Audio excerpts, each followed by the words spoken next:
Now's the time to buckle down, master your skills, and really make sure that you're doing the traditional things. Those will always work. Talking to people and having live conversations every day will always lead to transactions. Ladies and gentlemen, what's up? This is BC. Welcome back to another episode. As we're moving forward, right, I wanted to come on and give you guys just a general episode here because, you know, as I'm talking to more people, as I'm getting a feel for what's going on in the world, I think enthusiasm is down, hope is down. People are very uncertain. People are very skeptical. We're moving into a shift right now, not just in the real estate market and business world, but just the economy and the world overall, where people are getting tired of the fluff, tired of the bullshit. They're looking for an answer and they almost feel hopeless. I'm seeing this whether I'm talking to salespeople, entrepreneurs, real estate people, the average person out there. Like, people are struggling, right? Inflation, all this stuff. So I wanted to come on and give you some words of wisdom and talk about the subject a little bit, just again, from a general standpoint to help people. Number one is this: we need to have more compassion and empathy for people. Right? I've said this to many people, like my parents recently who came to visit. I said, man, although it doesn't affect me, you know, these gas prices going up and all that and the food, the average person is hurting. You know, I look at what they're making at minimum wage or at a regular job and what it costs now, even just to live between rent and food and gas.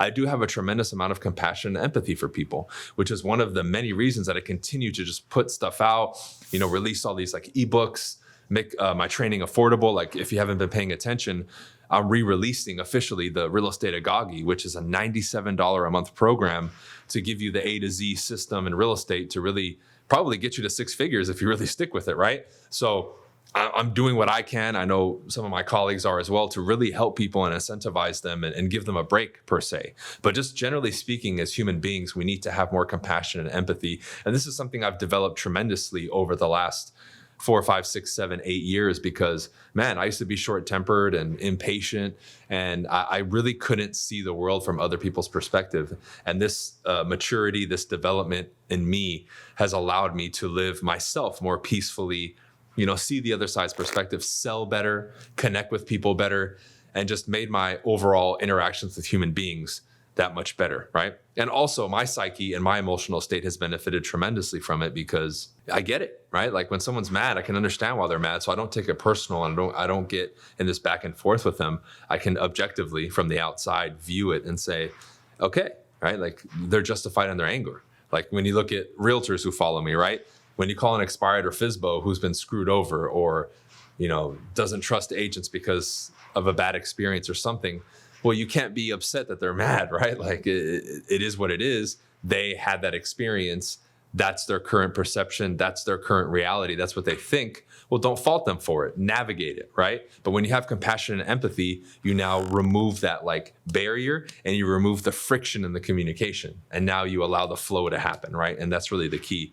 Just from a general standpoint, but also specifically there in the sales standpoint. Very, very important, guys. Very important, guys. All right. Number two is this: as much as possible right now, guys, trim the fat, lower your expenses. I've cut my expenses like in half or more over the last year because I knew it was coming, right? I'm not as affected by other people because I have assets, and, you know, let's say something happens and a catastrophe happens. Well, I can just sell a property and pull out 100, 200 grand or something like that. Like, I'm not back against the wall screwed like a lot of people would be, right?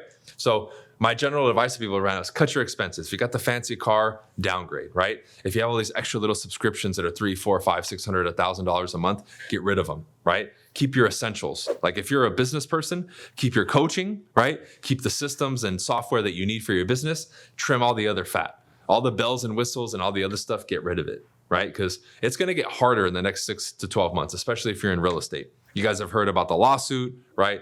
And all those things, the $1.8 billion in damages that was awarded. I'm going to do some reels and some content about that. But really, I want to make sure that you guys are in a good position, right? If you've been listening to me for a long time, I recommended 7, 8 years ago that you get your expenses down to half, like 55% of your income. So if you're making, as an example, $10,000 a month, you should be at nowhere higher than $5,500 a month in monthly expenses, right?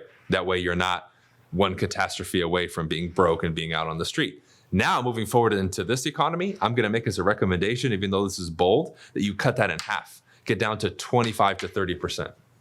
25 to 30%. That would be the marker. Now, ideally, you want to be at below 10, right? At my peak, I was probably at like 4 or 5%. It was crazy. It's a little bit higher now, right? Just 'cause some of the shifts, and just like you guys, I've had my ups and downs too, right? Just so we're clear, so you guys know, and I'm fully transparent.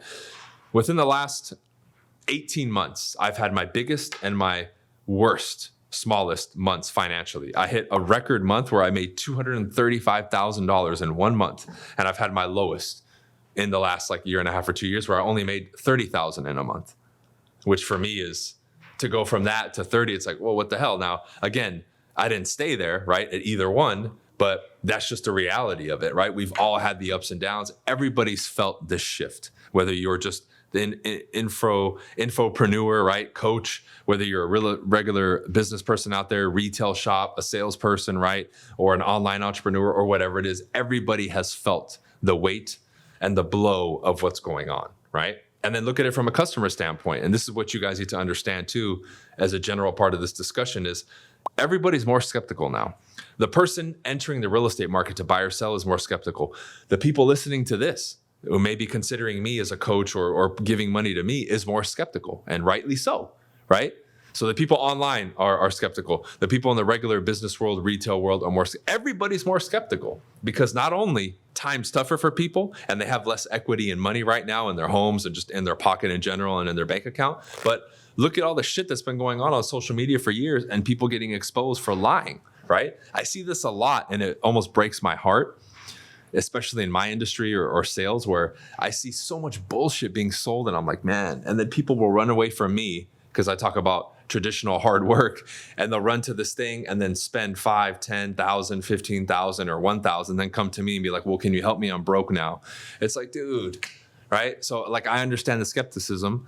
And then I also can feel for the people who got screwed over and then now are like, shit, I'm starting all over, or I got nothing out of it, and now I'm in the hole already, right? So overall, it's just crazy. But that skepticism is justified, because all this click funnel stuff and all these people selling you all these pipe dreams are just full of shit. I hate it. I wish we could do something about it, but we just need to, as consumers and as people, put our antennas up and be a little bit more honest in our assessment of what we're going to do, and preach to the people who have been here and align with the people who have been here a long time. Like, I've been in this game for 10 years now. I've always had the same message.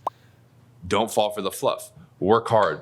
Build your business the right way. I mean, that message has always, been something that I've put out, something that I live my life by and built my businesses by, and something that I think will stand the test of time. Because while everyone else has come up and come down, showed up, had some fame and disappeared, I've been here consistently for a long time. And I wear that proudly because I know what I stand on and what I represent. And that's the key moving forward, especially you as a brand. What do you stand for and what do you represent? Okay? Because that's what people are going to align with and trust moving forward, whether it's traditional, I'm having conversations with people like in real estate and sales, or if I'm online, right? That is the key. What are you building your brand around? Who are you? What do you represent? That is key, because people now more than ever are going to be clinging to that, because everywhere they look, it's fluff, it's bullshit, it's a bunch of, mist and smoke. They're looking for something real. And I know I will always be around, regardless of being censored and deplatformed, because I am real. And I've always been an embodiment and representation of that. And that's why to this day, I have so many loyal followers and students and coaching members and team members and all that, because they identify with that. Right? Now, for you, that could be one of many things that you represent, but I would ask you, whether in a traditional business world, online, what is your brand? Focus on that and be very clear about you. And then here's the next one of who your customer is.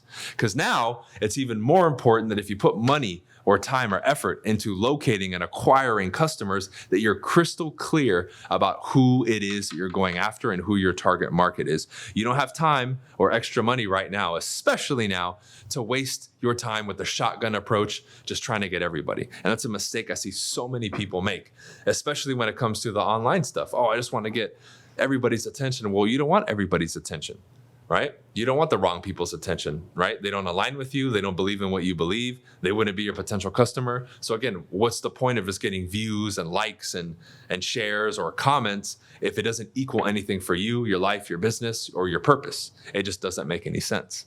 Okay? So I don't want this to be like some doom and gloom message, because it's not. There's going to be a tremendous amount of opportunity moving forward. So with that said, what are some opportunities? Well, right now, I'm actually going through a transition where I'm liquidating a few things to be cash rich, which I recommend all of you do, but I'm going to put that into my business. While everyone else is running away, tucking their tails between their legs and waiting and hoarding their money and, oh, I don't want to spend anything, I'm revamping and re-releasing a lot of stuff and changing it slightly to make the adjustments we need to make as a business on all fronts. And then I'm putting more money into marketing because everyone else is retracting. I want to expand. I want to grab a bigger piece of the pie while everyone else is scared, skeptical, and running away. And this is where you as an entrepreneur, especially if you're new, can jump ahead right now if you do things correctly, if you do things like the right way. Because with that comes right now, because of what I said earlier, the fluff, the traditional stuff now is huge, right? If you're following me and you're in sales and real estate, now's the time to buckle down, master your skills, and really make sure that you're doing the traditional things. Those will always work. Talking to people and having live conversations every day will always lead to transactions. I don't care what happens in the world. I don't care how digital we're going, right? My skill set can help me make millions of dollars. I follow basic systems. I talk to a lot of people every day. I'm going to get leads. I'm going to get appointments. I'm going to get opportunities to sell, period. And now with that also is the skill set, which you have to develop, right? And then again, this is why I've created so many things from A to Z to help people, whether it's a real estate agagi, a distinguished agent, or any other coaching service that I offer. It's there and it's built on these foundational principles. But that right now, more than ever, is what's going to carry you through and help you grow. I've talked to a lot of top agents, and when times are rough like now is when they grow the most because they stick to the basics. They stick to the tried and true methods, not this new revolutionary method that was invented by some, guy who just put a lot of money into marketing and then screws people over. It is the real stuff, the legitimate, traditional business, like foundational principles, activities, systems that build a business. Right? And I'm trying to think of all these old school words to throw in there to emphasize the point. But again, people want to run away from it because, again, it's the hard stuff. It's not easy. And we've grown to be accustomed to just instantly click and get what we want when in reality, it's the old school stuff that's going to work. And that's what's going to build the right foundation for you to build a thriving business that's repeatable, duplicatable, and that will make you the money and afford you the lifestyle that you really want. But if you build it on quicksand with all this fluff and all this fugazi, right, from The Wolf of Wall Street, then you're not going to get anywhere. And you're constantly going to be chasing the next thing. Okay? So with that said, guys, I'm going to end the episode here. Keep your head up. Follow this advice. Get some things done, build your business the right way. And I think the future will be very bright for you. And right now, while everyone else is scared and running away, you'll be able to take advantage of the opportunity. Okay. You need any help? Resources below in the description below. You can go to my website, check out the real estate agagi, check out Distinguished Agent, hit me up, and I'll see you on the next episode. All right. Peace.